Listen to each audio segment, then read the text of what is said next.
Habari yako, naitwa Dr. Damaki, mmiliki wa Song'wa Traditional Clinic, kituo cha tiba asili kinachotibu kwa kutumia mimea asili isiyokuwa na kemikali ya aina yoyote.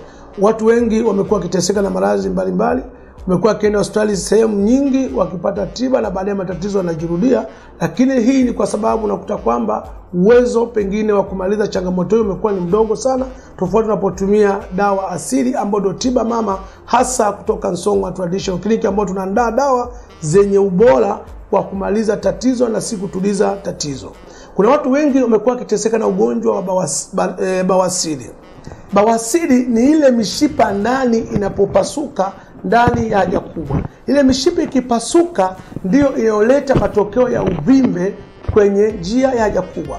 Kwa maana hiyo basi, unapofanya hata operation, maana yake ni kwamba unaondoa matokeo lakini ugonjwa unabaki. Na ndio maana watu wengi wanaofanyia operation baadaye tatizo linajirudia, ni kwa sababu ile mishipa iliyopasuka ndani haijatibiwa na baadaye inajirudia.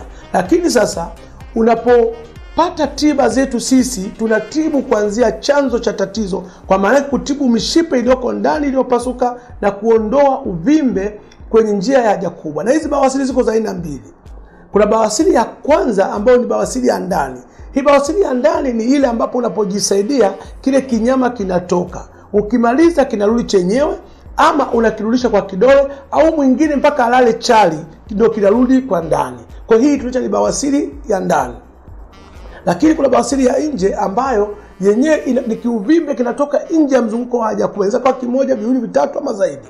Na hivi vyenyewe ni ile bawasiri ya nje, lakini chanzo wote ni mshipa ya haja kubwa ya ndani kupasuka. Na unaweza ukaona baadhi ya dalili ambazo zikuashiria kwamba mishipa yangu ya haja kubwa ya ndani imepasuka, yamkini nina ugonjwa huu wa bawasiri. Ni dalili zake, kwanza unaweza kusikia maumivu makali wakati wa kujisaidia, au choo kuwa kigumu, ama kutokwa na damu mbichi wakati unajisaidia, au wakati mwingine mtu anasikia na muwasho au kutoka kama vimajimaji, au mwingine ifika hatua sasa kwamba ikishafika dalili zile ndio inakuja kutengeneza ule uvimbe ambao sasa ni matokeo kamili ya athari ya ugonjwa wa bawasiri. Hivyo basi, unapokaa na huu ugonjwa inaweza kusababishia wewe ukapata saratani ya utumbo. Na unapataje huu ugonjwa? Yawezekana pengine kwamba hujui chanzo ya ugonjwa, ndio maana pengine unateseka namna gani ya kujilinda ama kujikinga.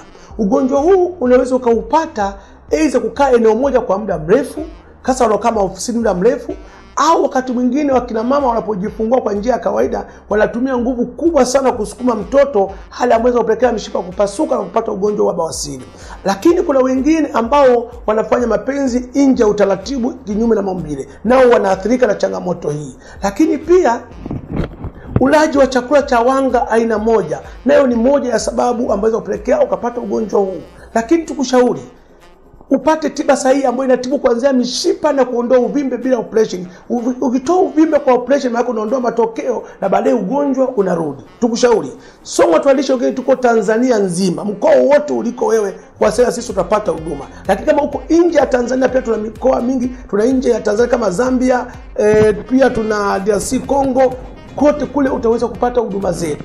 Lakini pia unaweza ukafanya kila namna pia wale wako nje ya Tanzania, nje ya Tanzania kama huko Marekani na nchi zingine kule, tumekuwa tukituma dawa zetu kwa njia ya DHL na wanapata dawa zao vizuri kabisa. Kwa hiyo kama una changamoto ya bawasiri, tuna dawa yetu inaitwa Ngumbo. Ngumbo ndio dawa inayotibu uvimbe wa bawasiri bila kufanyiwa operation na tatizo lisijirudie, iwe bawasiri ya ndani au ya nje. Lakini yawezekana una changamoto nyingine, yawezekana una changamoto pengine ya tatizo la kisukari, tunao tiba. Yawezekana una changamoto pia ya homa ya ini, tunao tiba tatizo. Yawezekana una changamoto ya figo, tunayo dawa ambayo inaweza kusaidia changamoto hiyo. Wasiliana sisi kwa namba zetu unazoziona pale chini ili uweze kusaidika. Afya yako jukumu letu.